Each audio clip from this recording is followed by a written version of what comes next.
Hi everybody! I'm going to be taking a journey to the Sirian High Council. I've never done this before. I've never visited the Sirian High Council before. I hear this a lot, and I don't know anything about Sirian High Council. What is that exactly? Who are they exactly? What is my interpretation of their message? I'd really like to have that experience and to share that with all of you in a way that maybe it hasn't been shared before on YouTube or on the web. So I'm going to go ahead and relax, and I'm going to this concept, to this consciousness that we define as the Sirian High Council, okay? So I'm going to relax.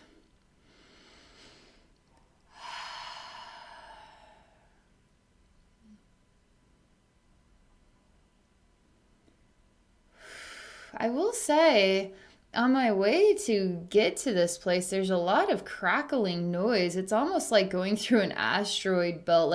Like Saturn has like the ice rocks or all those asteroids that go around it. It's kind of like going through something like that. And there's a lot of crackling noise.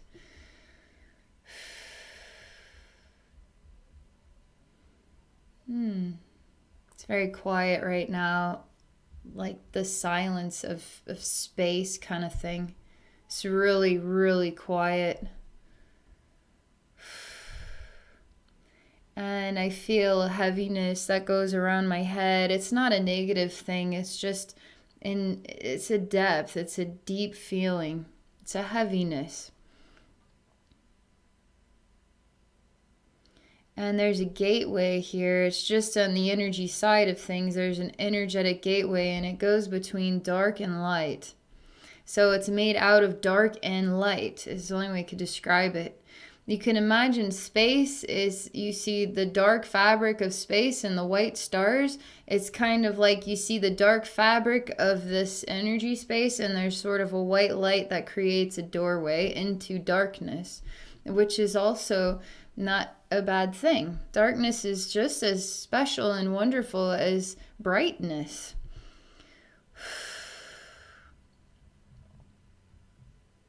And when I go to this gateway, this is quite interesting, but it's very distorted feeling, and it's almost like I'm walking through water right now, even though it looks like I'm walking through space. And the doorway is backward. So when I go through this water to get to the doorway, I'm already leaving the doorway and coming backward, but I'm also simply standing still. I experience all of that simultaneously.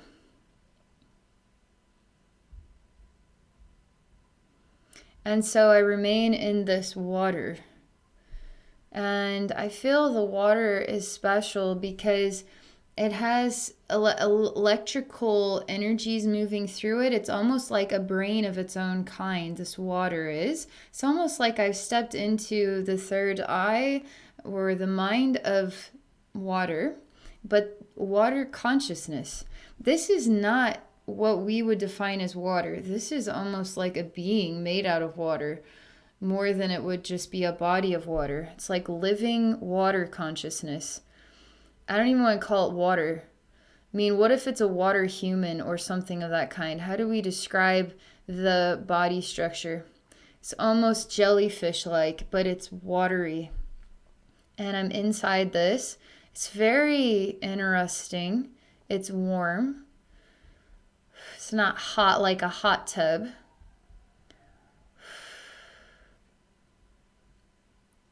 This water energy wants to show me something. And I start to see it's just like a perfect drop of water, but it's large. And I can see it sort of moves. It's sort of like globule, and it's just lifting up and moving forward, wherever forward is here, wherever that's going. But we are moving away from that gateway.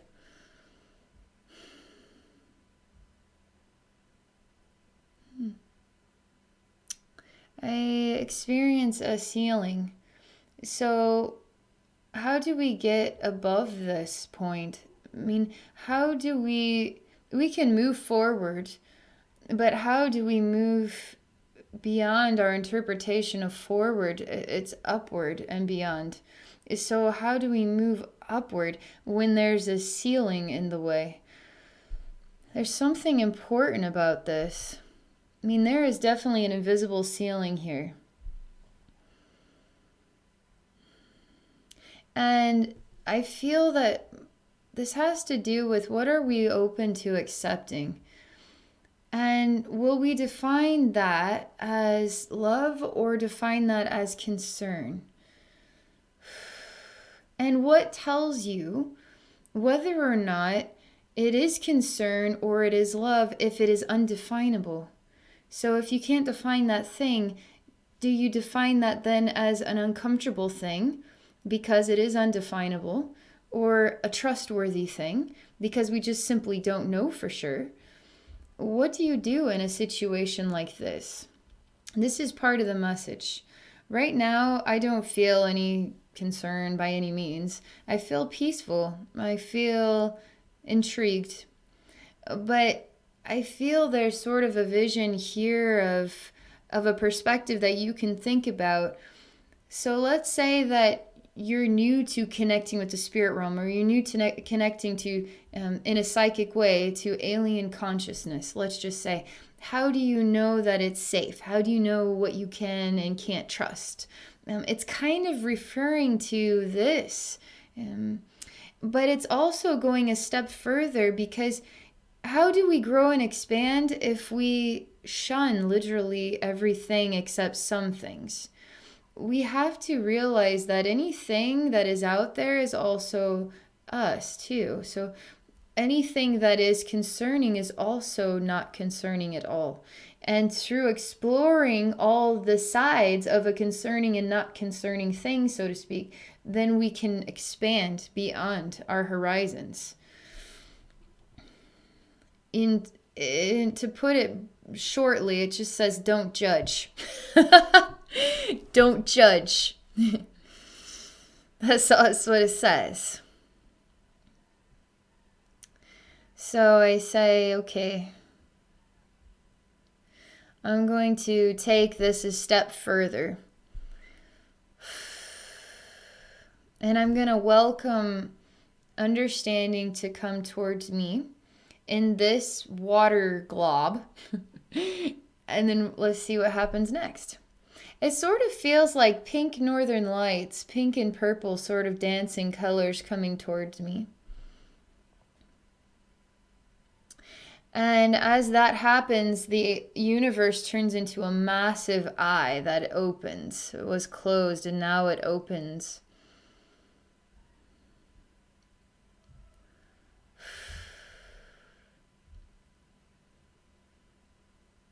And I leave that water glob and I go to what is the top of the eye. And I say, but this is not as far as I want to go. I want to go further than this. And then it says, well, how open are you to what you might experience if you go further than this? You have to be open to anything that can happen. Otherwise, you'll never go further than this. You could take this comment into your own life and say, how far do you want to go with your psychic development? How far do you want to take this relationship? How far do you want to go in your career? And when you go further in life, you're going to run into challenge or difficulty. Are you okay with that? And if you're not okay with that, then you'll only ever be able to go so far. Because the only way to grow is through challenge, is through testing yourself and being tested and conquering those tests. This is a part of what the Sirian High Council message is sharing with us through these images in this journey. So they aren't showing me any people, but they're showing me energy, and I feel energy. And I will say anything that is Sirian High Council is quite silent, but there's also kind of like a water feeling to it. And water doesn't have to be noisy. Water can be just as it is and express quite a lot. And same with the Northern Lights. Silent beauty that is expressing so much more than just itself, you know?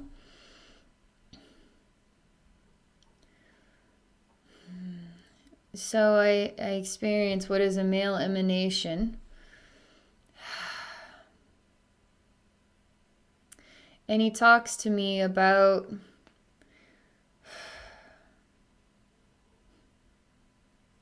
this is a hard thing for me to explain in words.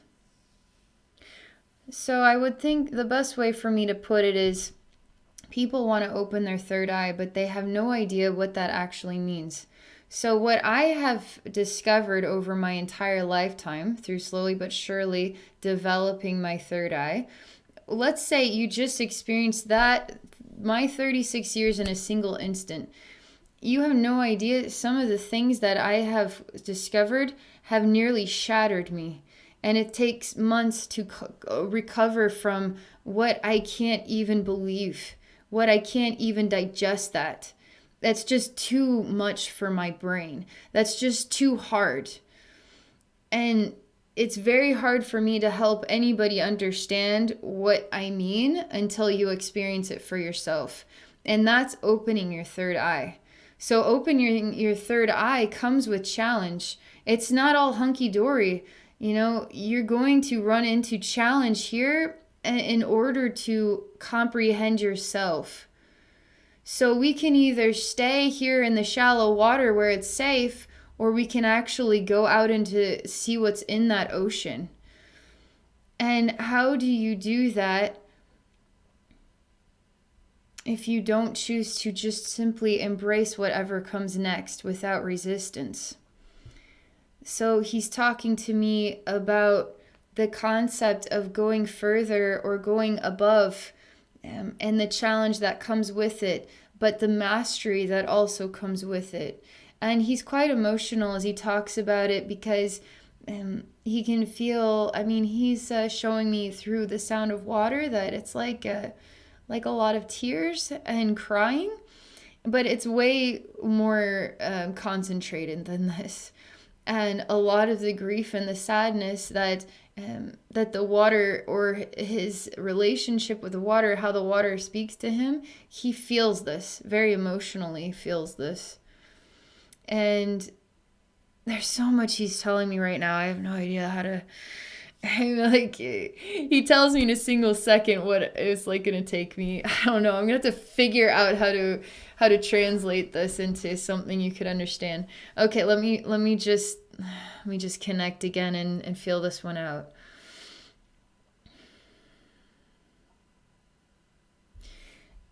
This, simply put, he feels what we're going through here. He feels that.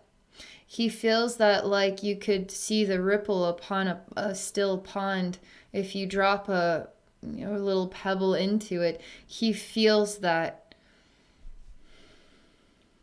And he asked me, how can he process those feelings? And he wonders if you know how those feelings that our human race is going through here, how that makes him feel. And how that challenges his own journey.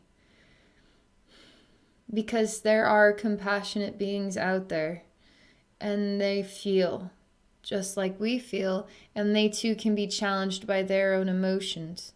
But if he were to succumb to how heartbreaking it is, what good is he to us? So he too has to learn to become strong as well. And he wants you to see that he too comes from a place where he can experience vulnerability as well, and he too must learn and grow, and he too must expand. And he asks us to think about doing the same, because he's doing that for us. This is what he's saying.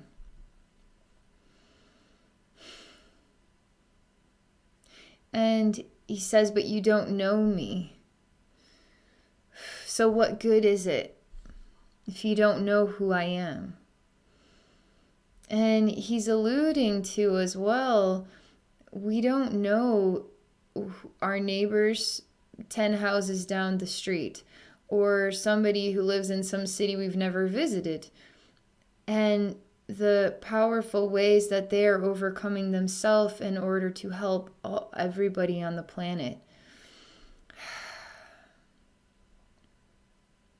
And he too is doing this, and he too is a neighbor that just lives 10 houses down the street. Even if he lives in outer space, that is what it is like to him. That is what his perspective is like.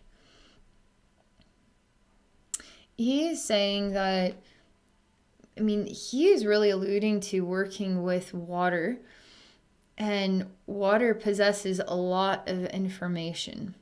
And water itself is like a computer full of information. That's what he's showing me.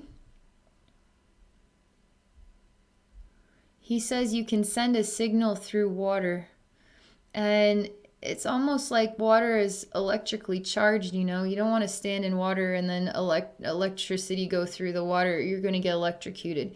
But if you could send a very specific thread of sound through water, there's something about this. Let me see if I can make more sense of it. He says water remembers that sound, and water sends that sound to every place in the universe. And that sound is your feelings, it's your feelings, your thoughts, your ideas, your inventions. It can be so many things, but how then do you translate the sounds that are within your very water? How do you translate it? How do you access all of the sounds that exist there, that have been absorbed into the water, and the water that exists all over the infinite universe? He says, you see how much information is in water?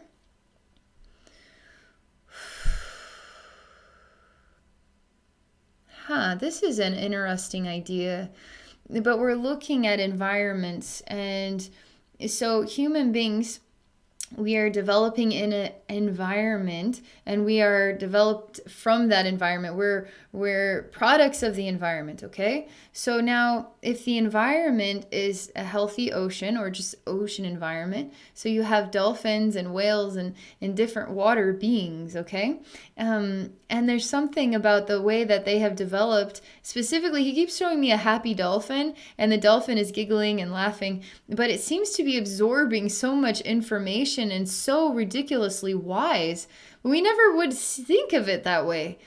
But it is a product of its environment, so the dolphin is extraordinarily wise, and it can translate all these different little sounds that it experiences throughout the ocean, but also interconnected with all the oceans. So it's showing me this, and the dolphin is just giggling and laughing like it's his personal little secret joke that nobody knows how like super smart and wise the dolphin is. They're just a fish, right? We know how precious they are. We know that they're intelligent, but how intelligent? It's kind of cool what he's alluding to here.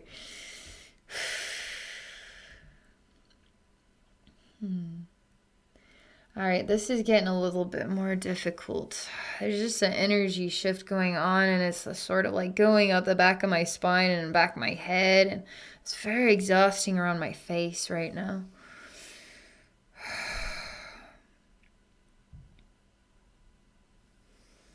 Okay.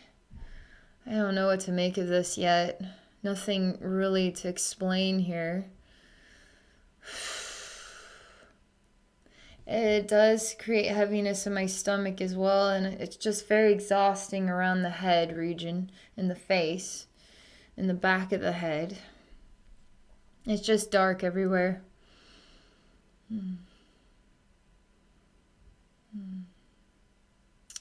I will say that where his consciousness is emanating, time feels way more of a patient experience.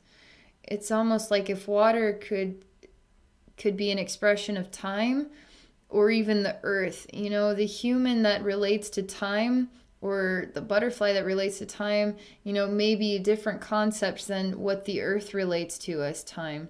But his consciousness, it feels like time is more of a patient experience. It's not I'm running out of time, or I have to get this done, or it's not like that. It's we have all the time in the universe kind of feeling to it. And he's not bound to accomplish anything within a certain time frame, that he can just allow himself to grow and develop at his own pace and speed, just like you plant a seed and the tree just grows at its own pace and speed. Nobody expects that tree to grow faster than this. Although we're kind of doing that with animals, right? In a way, like growth hormones and things, like we need them to grow faster than this. We need the fruits and the vegetables to be bigger than this. We need, instead of just letting them to just be themselves and just to do it in their own way. And we're also becoming a product of that. We must grow and develop at a certain pace, and we have to hurry up with it. We don't get to just do it at our own pace.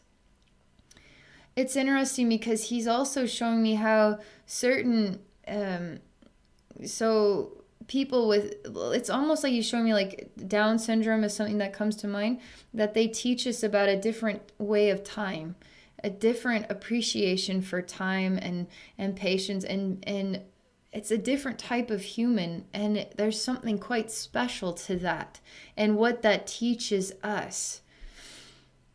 There's a wisdom to it, a very precious wisdom to it.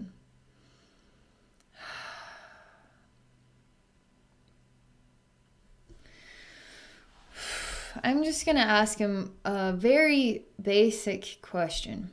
And it has to do with, I'm just sort of going to put some ideas into the, weave it in the fabric here. So, human ascension. New Earth. These are concepts. These are terms that people are investigating and exploring for their own development and awareness and expansion of themselves. And I'm just curious how he is going to respond to terms like this. And the human race, and are we going to destroy the planet? Are we going to send to a new Earth? Or what is going to happen here? Let's just see what he says about that.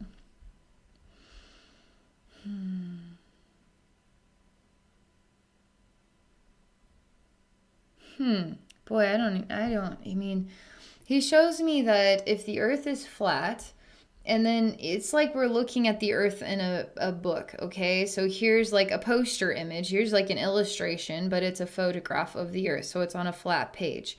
And then we take a duplicate image and we just move it just slightly in front of this, and then a little bit, and then we duplicate this image like hundreds of thousands of times, and we just move it slightly next to. So you can kind of see lots of Earths. Lots and lots of Earths with only a little sliver in between each of these Earths. But you can see the Earth is moving forward, okay? It is moving forward.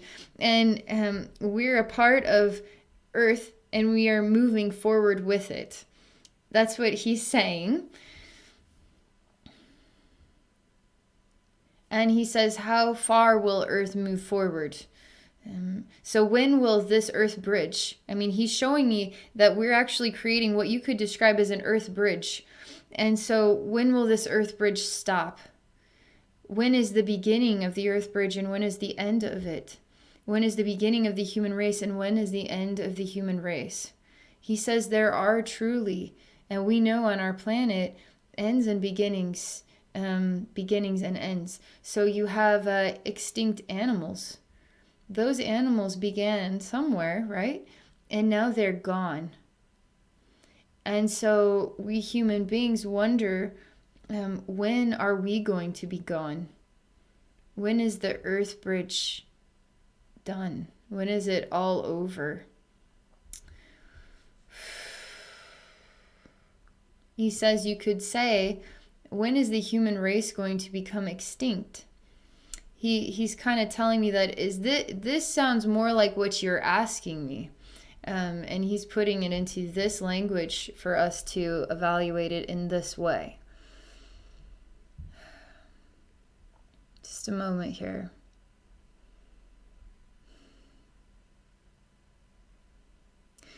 he's showing me some. So let's just say the Earth bridge is over here. So it just begins. There's lots of Earth, and then it starts to get turn into a strange pink color for a time.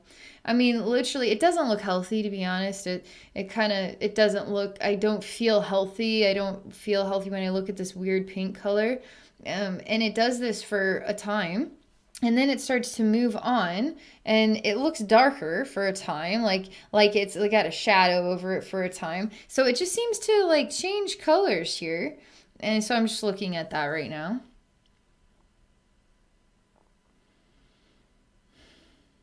And I'm going into the bubblegum colored earth bridge. I'm just gonna go into that, and it kind of reminds me of dying coral. So coral is really colorful, right?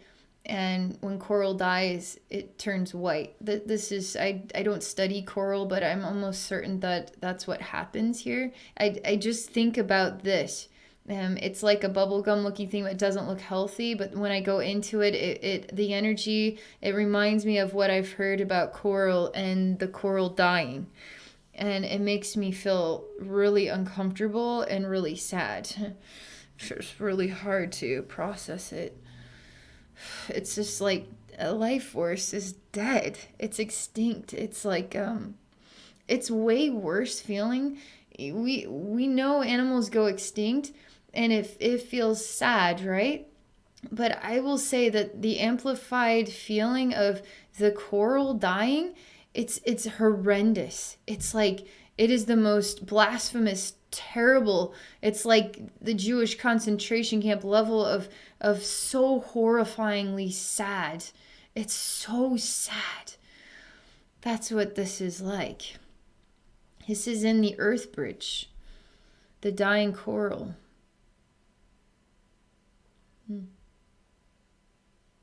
He wants to know if I think the Earth Bridge is going to take the human race to where he is.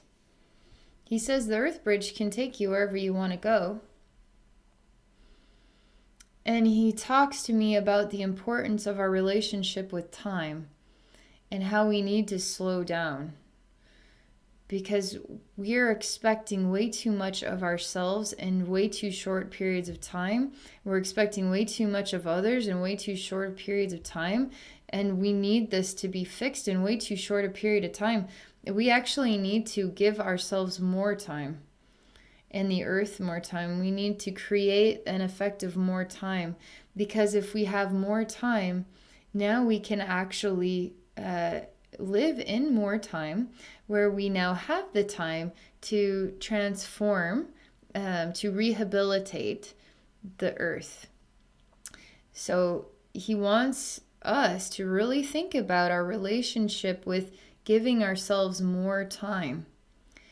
He wants to know how many of you, or how often do you, I think we all do this, but feel like we're always thinking about how much time this earth has left.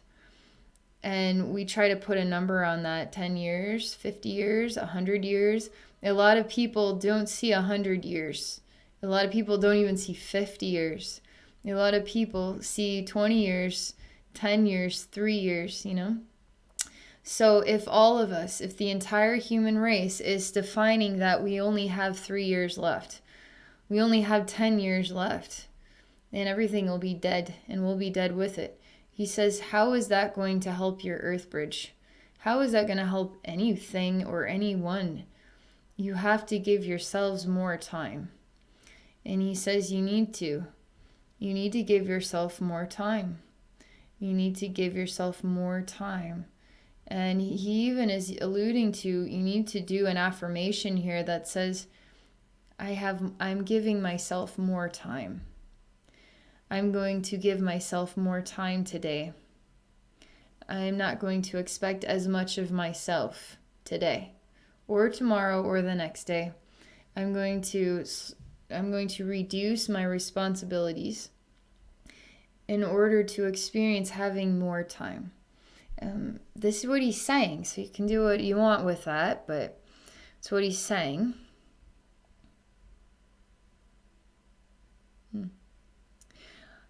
And I say to him, you know, a lot of people are ready for the loving alien invasion, right? We want loving alien beings to save us from ourselves, you know?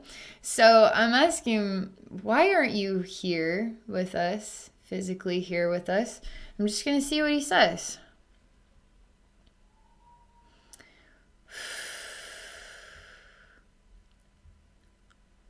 He says, I am physically here with you. And he tells me that his consciousness is integrated into our water. And so he is physically here with us because he can feel us in the water. He can, that's how he's a part of our world, is through water, is what he's saying, that he is here.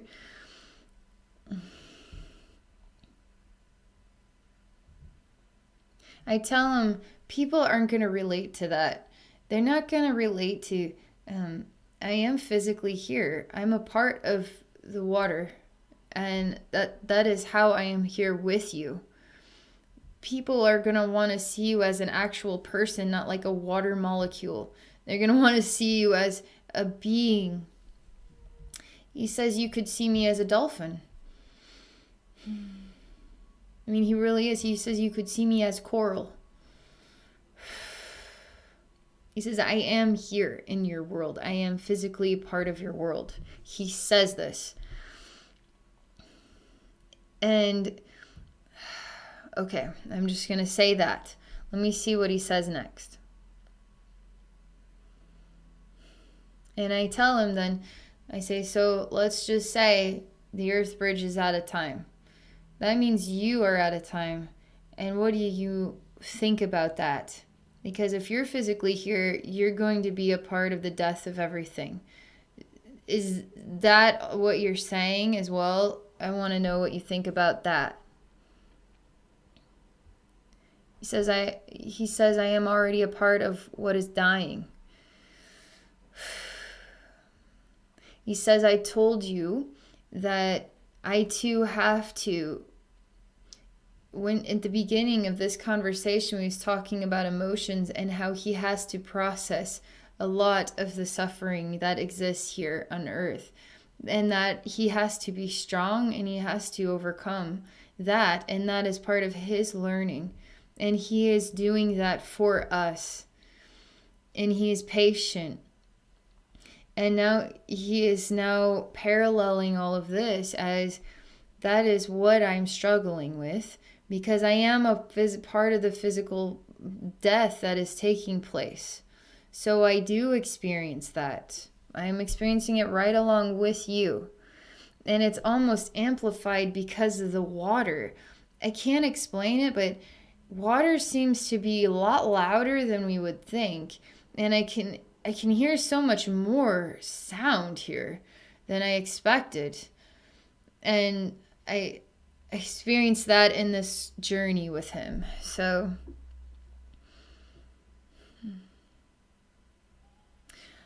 I tell him that this journey is to communicate with the Sirian High Council. We all hear about Sirian High Council.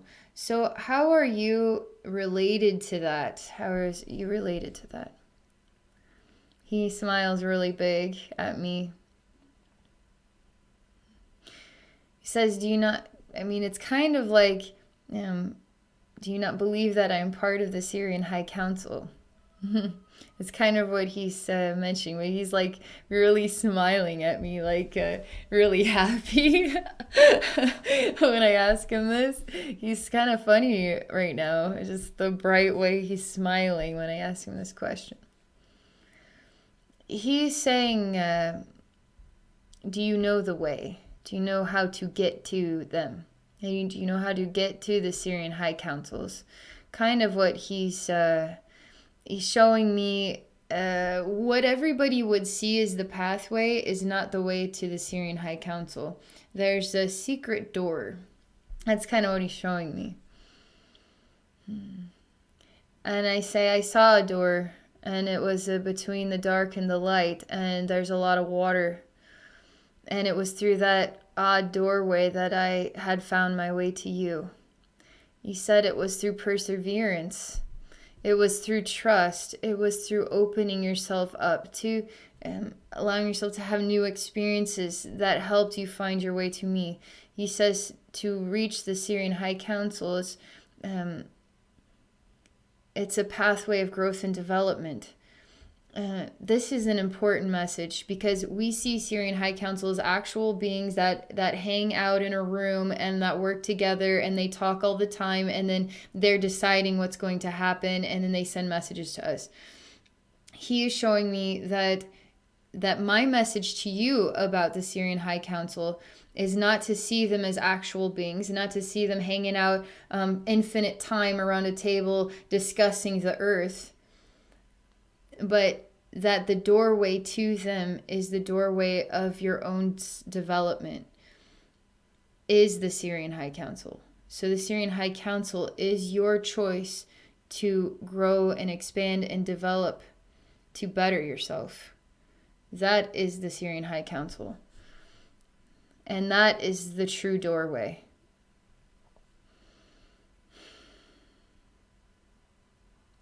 Say, I'm just going to hang out with him for another minute. I mean,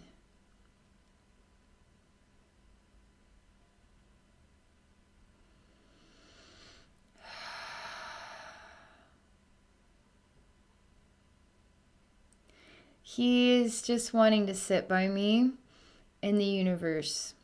And he doesn't want to talk about anything else.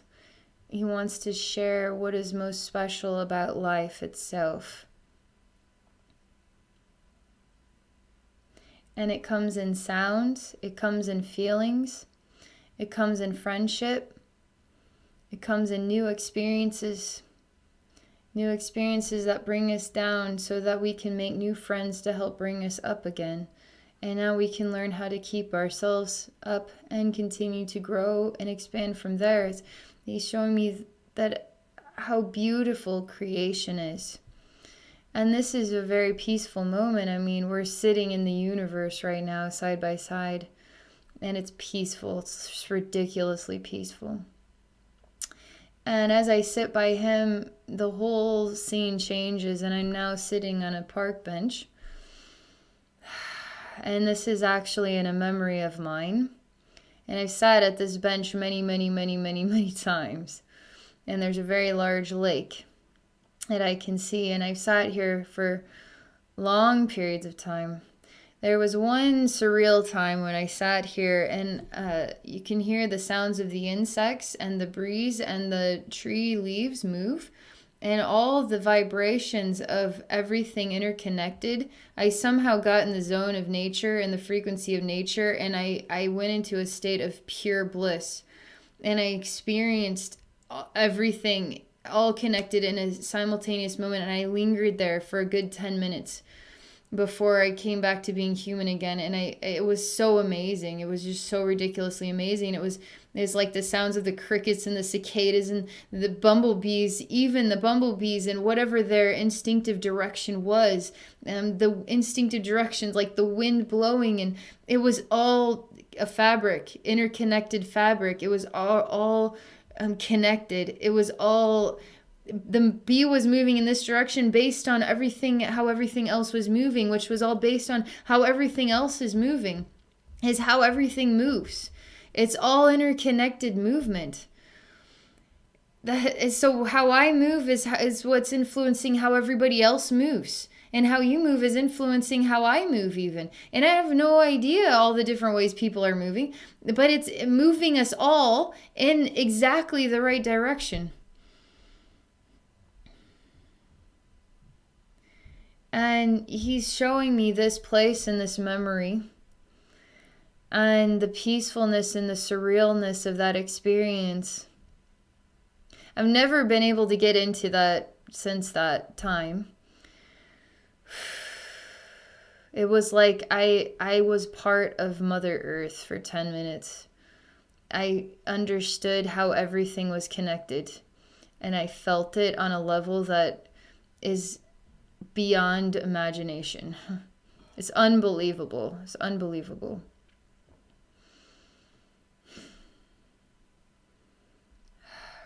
And he tells me that he too was a part of that experience with me. And he reminds me how he's a part of water.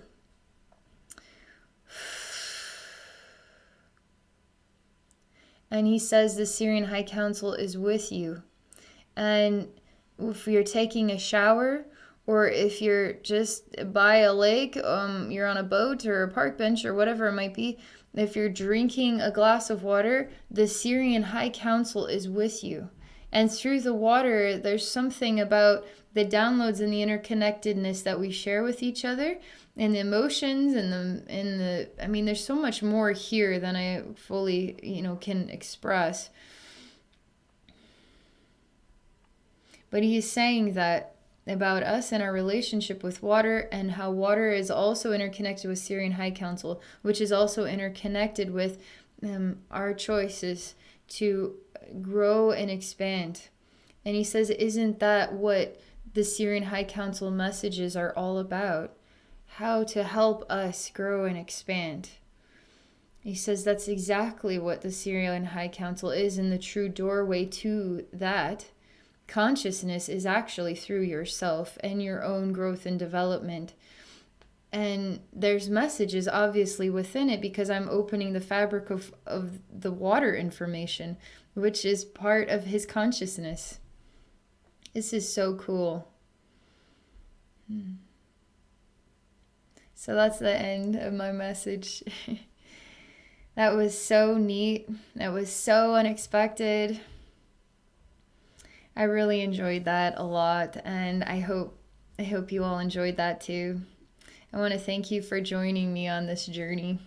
If any of you are interested in connecting me one-on-one for a psychic session, please visit me at my website at abbeynormalswisdomquest.com. Thank you all again, and I hope you all have a wonderful day.